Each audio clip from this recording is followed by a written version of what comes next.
Bienvenidos, amigos y amigas a Historia con el Móvil. Yo soy Juan Jesús Pleguezolo y les doy la bienvenida a un episodio más, a un viaje más al pasado, a nuestra historia, a vivir alguna fascinante aventura, a intentar aprender alguna lección que nos ayude a entender este complejo presente, pero sobre todo, para pasar un buen rato entre amigos.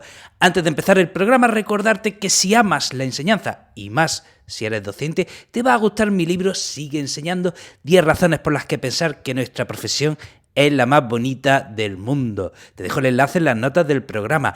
Bueno. Temazo. Seguimos comentando la Biblia, seguimos comentando el libro del Levítico. ¡Wow! Tercer libro de la Biblia, vamos avanzando poco a poco. Y bueno, lo primero que tengo que decir, de nuevo, en una primera lectura, me pareció una lectura densa, una lectura pesada, una lectura dura. Pero en una segunda lectura es como, espera, ostras, este detalle, espera, ¿esto qué significa? ¿Y esto qué significa? Pero esto que dice aquí, ostras, que esto significa esto que me estás contando, ¿y esto qué puede significar? Y de repente empiezas a ver una mina de detalles que nos da buena cuenta de lo que pudo estar pasando en la sociedad en la que se escribe el libro. Porque, de nuevo, recordemos, el Éxodo, de haber ocurrido, tuvo que ocurrir en torno al 1200 a.C., pero este libro se redacta en el periodo persa, que estamos hablando durante el exilio de los judíos en Babilonia, que estamos hablando a comienzos del siglo VI, o sea, unos 600 años después. El libro se compone unos 600 años después de los hechos que se narran, ¿vale?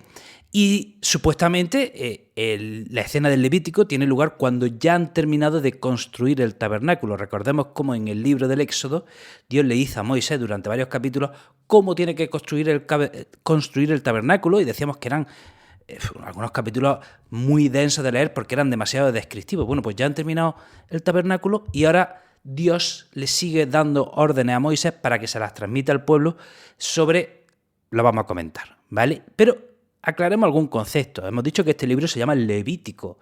¿Levítico de dónde viene? De Leví. Leví era el tercer hijo de Jacob. Jacob tuvo 12 hijos, cada uno de ellos dio lugar a las 12 tribus. Cada uno de ellos dio lugar a una tribu de Israel. O sea, tenemos entre los 12 las 12 tribus de Israel. Pues de la tribu de Israel salen los sacerdotes que van a cuidar el templo, ¿vale? Que van a cuidar el culto, y es la tribu de Leví, la tribu asociada al culto sacerdotal, ¿vale?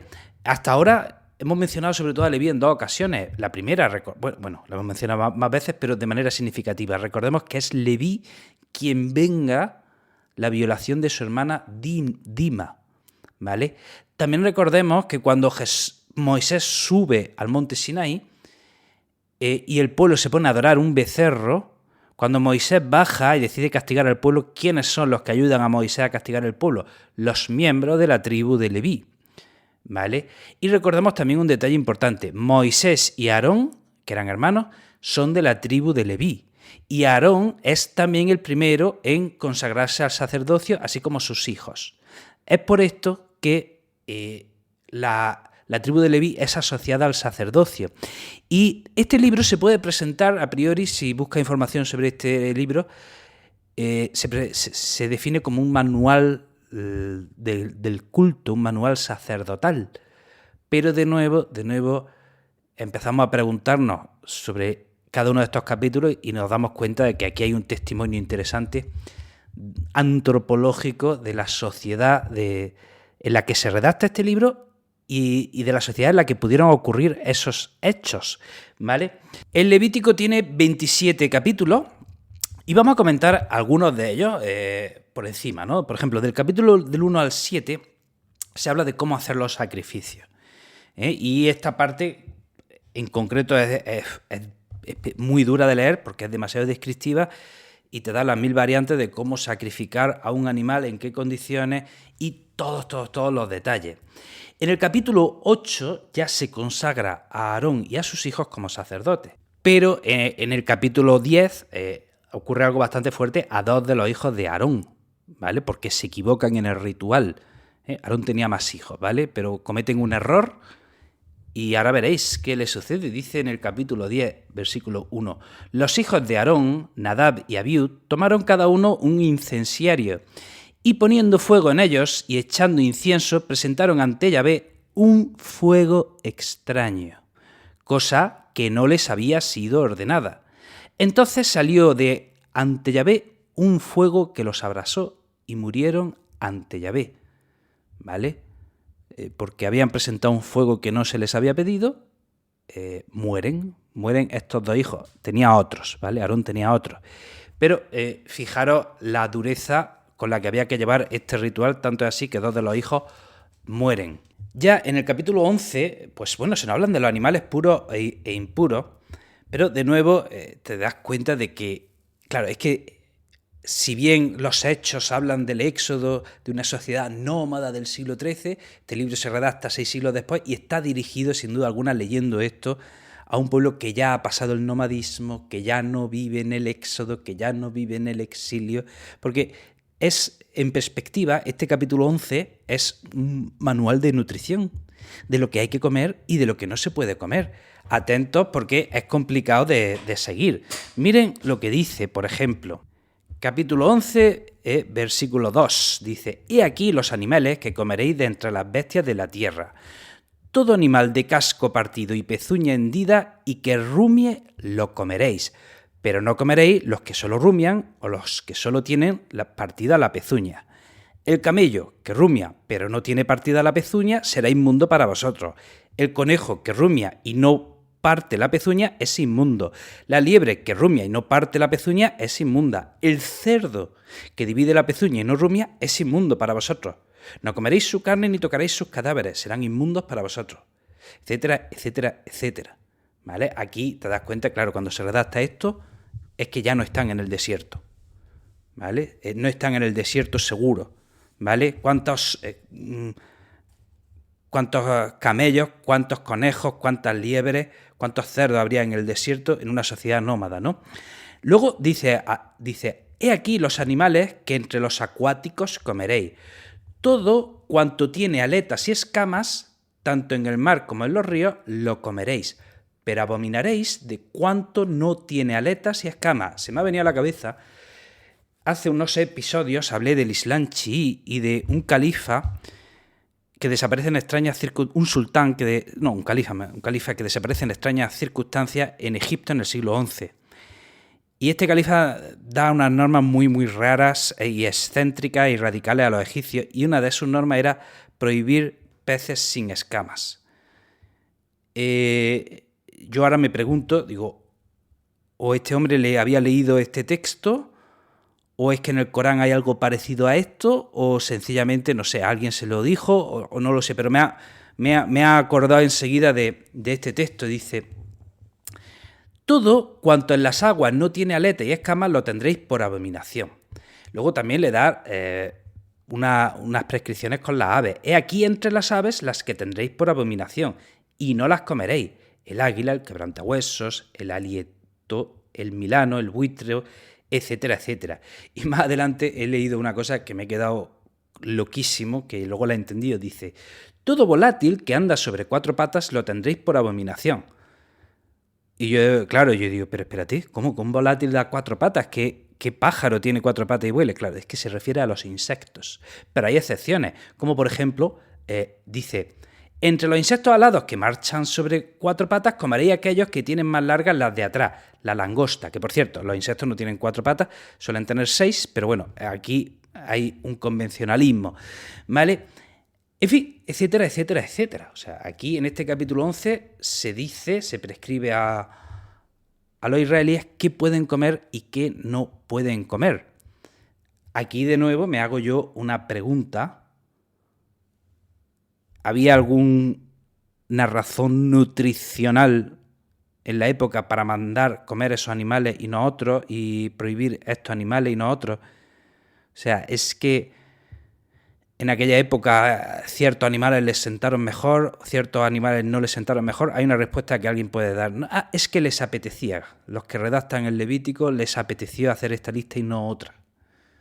Les apeteció nombrar estos animales y no otros. O sea, que esta lista es caprichosa. se puede ver desde otra perspectiva, y es la que he comentado. Es que a lo mejor esos animales en aquella época, en aquel contexto, no eran beneficiosos y por eso se prohíben. Esa es la pregunta que me hago, que es la tesis por la que yo me inclino, ¿vale?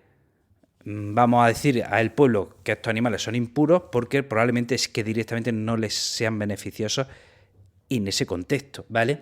Luego habla en el capítulo 12 sobre la purificación de la mujer que pare. Y de nuevo, fíjense que dice, cuando dé a luz una mujer y tenga un hijo, será impura durante 7 días. Será impura como en el tiempo de su menstruación. El 8º día será circuncidado el hijo, pero ella quedará todavía en casa durante 33 días en la sangre de su purificación. No tocará nada santo ni irá al santuario, etcétera, etcétera. Luego dice, si da a luz una hija, se seguirá impura durante 2 semanas, como al tiempo de su menstruación, etcétera, etcétera. De nuevo, aquí yo me hago una pregunta. ¿Era esta una norma caprichosa? ¿Era una norma machista? ¿O otra hipótesis que yo me planteo? ¿Hay detrás de esta norma una medida higiénica? Me explico. Una mujer en el parto pierde mucha sangre y queda débil. Entonces, en esa situación de debilidad, una persona es más propensa a contraer enfermedades.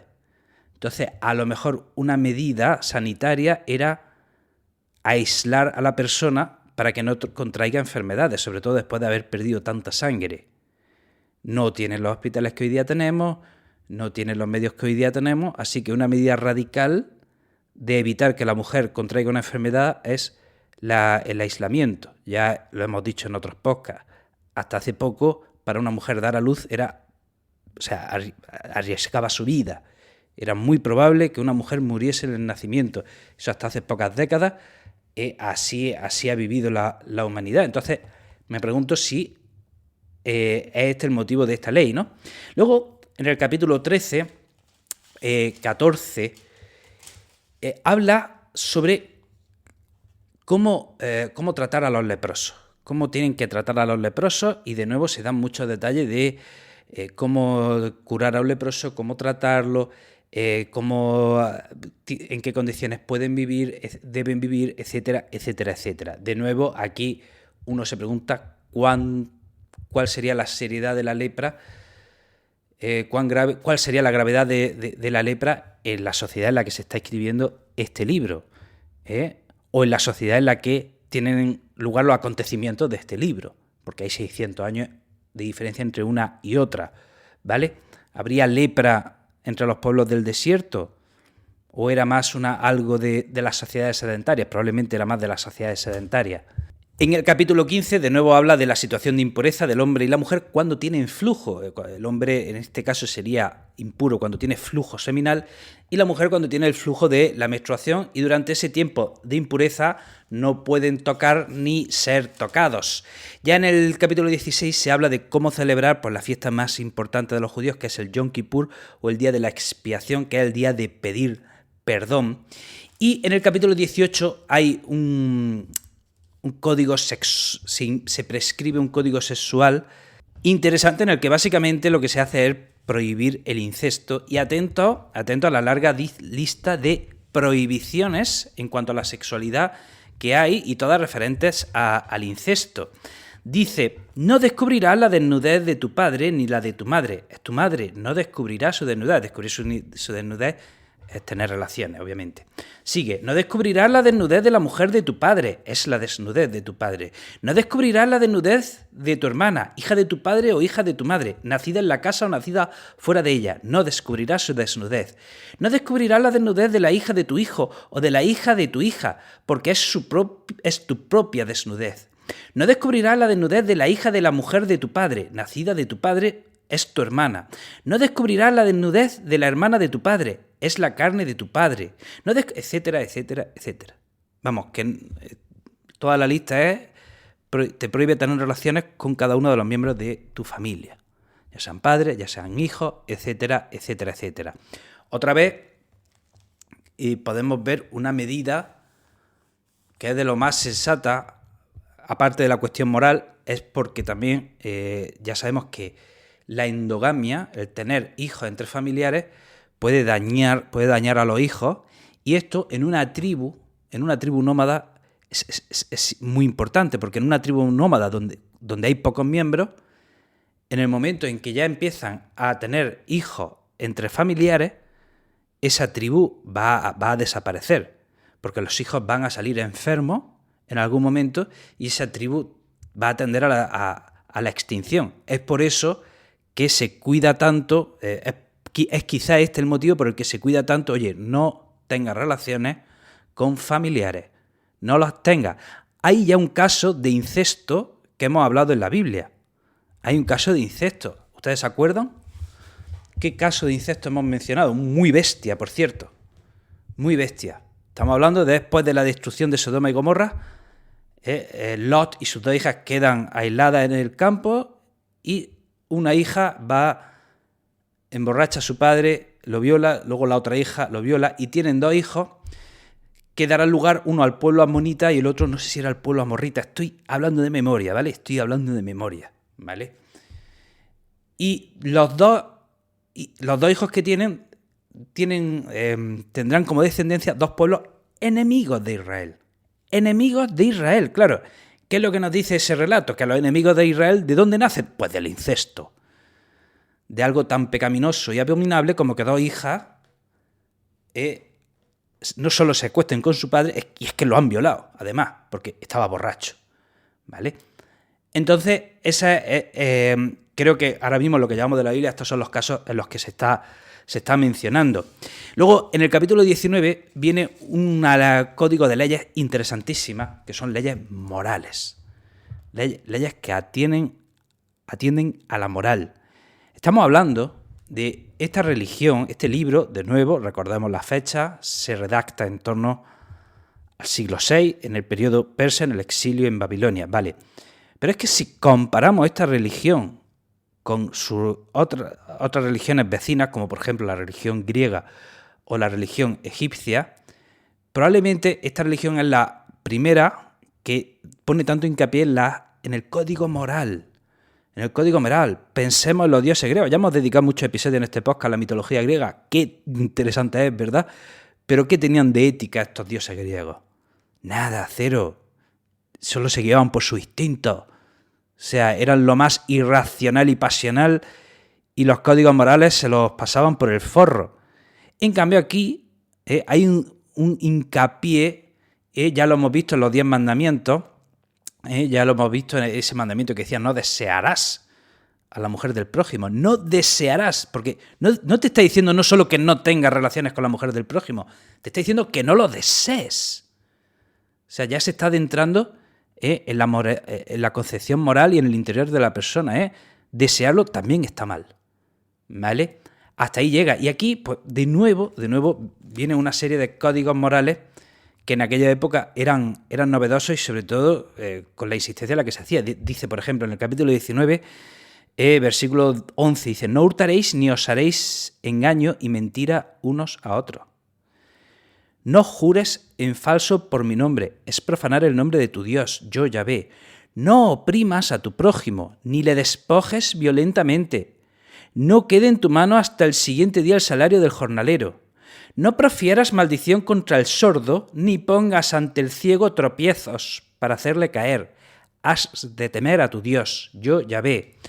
No hagas injusticia en tus juicios, ni favoreciendo al pobre, ni complaciendo al poderoso. Juzga a tu prójimo según justicia. ¡Bum! O sea, esto me parece, por favor, en esta época es más necesario que nunca, repito, dice, no hagas injusticia en tu juicio, ni favoreciendo al pobre, ni complaciendo al poderoso. Juzga a tu prójimo según justicia. Dice a continuación, no vayas sembrando entre el pueblo la difamación. No depongas contra la sangre de tu prójimo, yo Yahvé.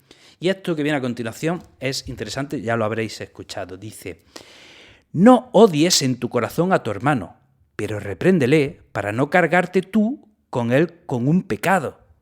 ¿Vale? Porque claro, si tu prójimo hace el mal, No le odies, pero es que a lo mejor tú vas a pagar las consecuencias de lo que está haciendo tu prójimo, así que avísale. Oye, si lo está haciendo mal, díselo, porque a lo mejor tú pagas las consecuencias, sobre todo en una sociedad tribal, ¿vale? Donde todos dependen unos de otros. O sea, en una sociedad tribal, si tú eres un perezoso, estás fastidiando a los miembros de tu tribu. O sea, no te puedes permitir quedarte en la tienda durmiendo. No. O sea, si tú haces eso, tu prójimo deja de comer. O sea, ahí se hacen falta todos para ir a cazar, para ir a recolectar, y como haya algún miembro perezoso que no cumpla con su obligación, lo van a pagar todos, ¿no? Y atento a lo que viene después, dice, no te vengues y no guardes rencor contra los hijos de tu pueblo.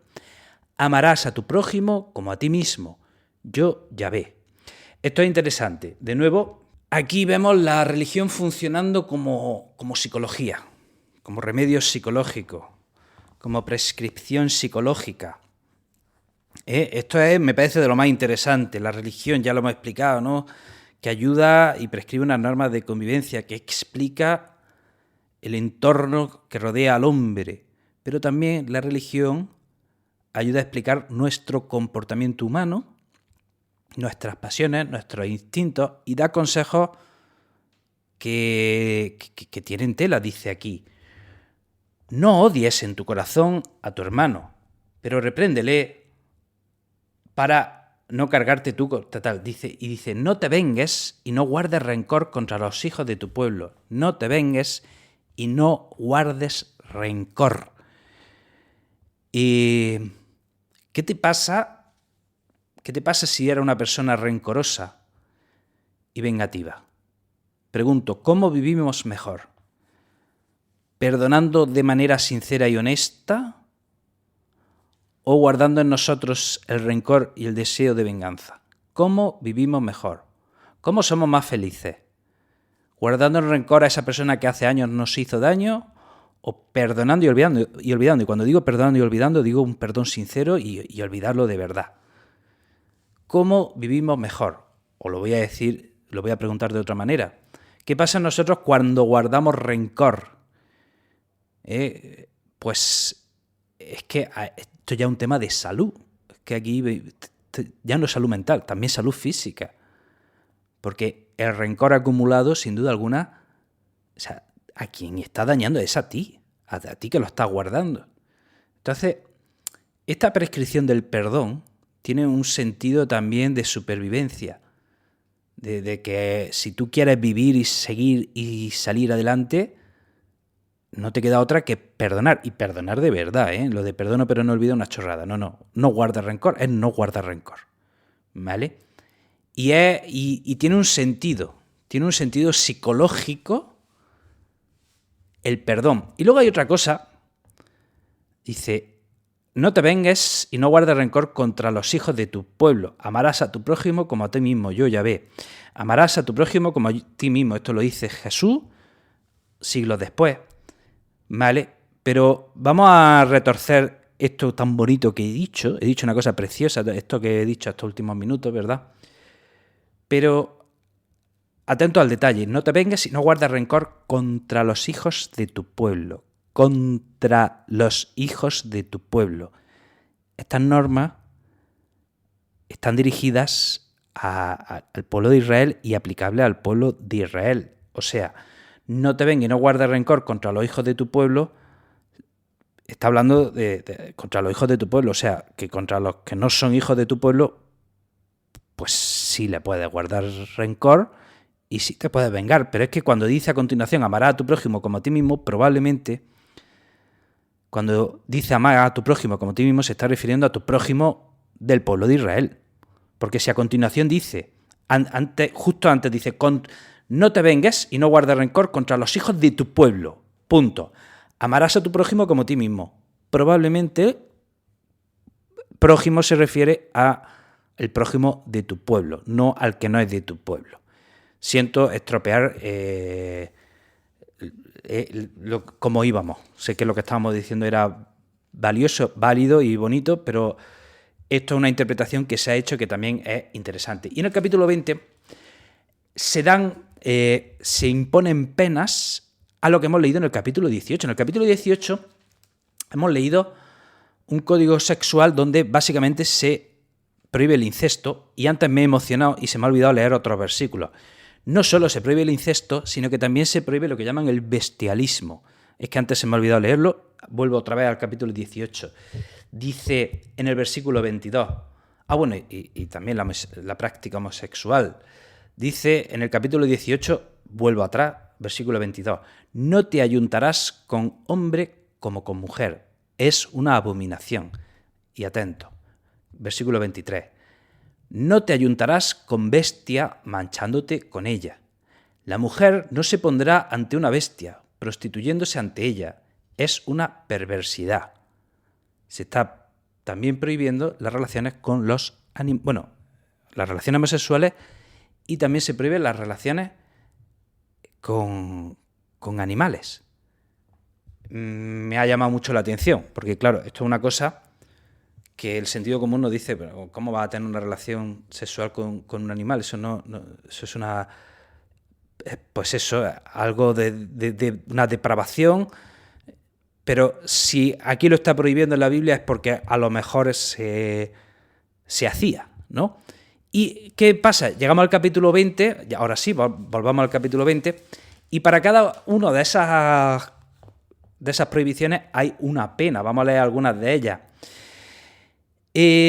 Dice, ¿dónde está? Si uno se acuesta con la mujer de su padre, descubriendo así la desnudez de su padre, los dos serán castigados con la muerte, caiga sobre ellos su sangre. Si uno se acuesta con su nuera, ambos serán castigados con la muerte. Han cometido un crimen vergonzoso, caiga su sangre sobre ellos.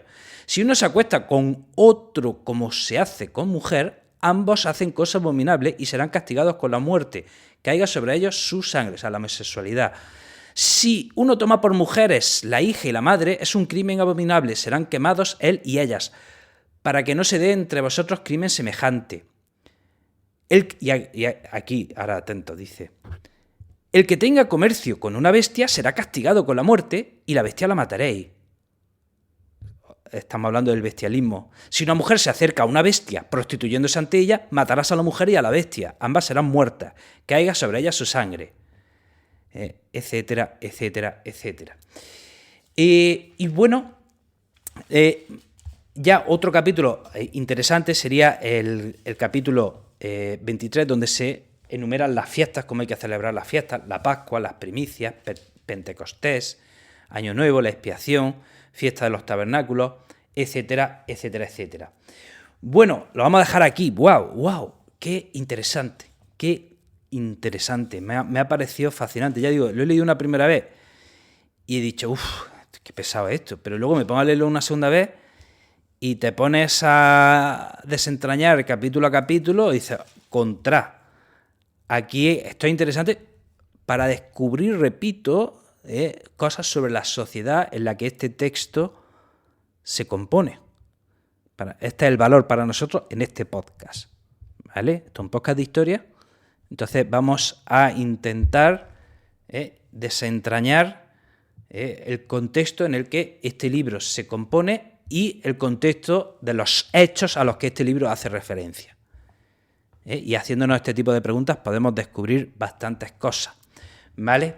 Bueno, hasta aquí el programa de hoy. Espero que te haya resultado interesante. Te recuerdo que tengo 250.000 proyectos más relacionados con la educación, que todos ellos los muestro en mis redes sociales, ¿vale? Así que sígueme, hombre, que no te cuesta nada, tío. No te cuesta nada, ¿vale? Soy el profesor Inquieto en todos ellos, excepto en Twitter, que soy el profe Inquieto. Te mando un abrazo enorme y nos vemos en el próximo episodio.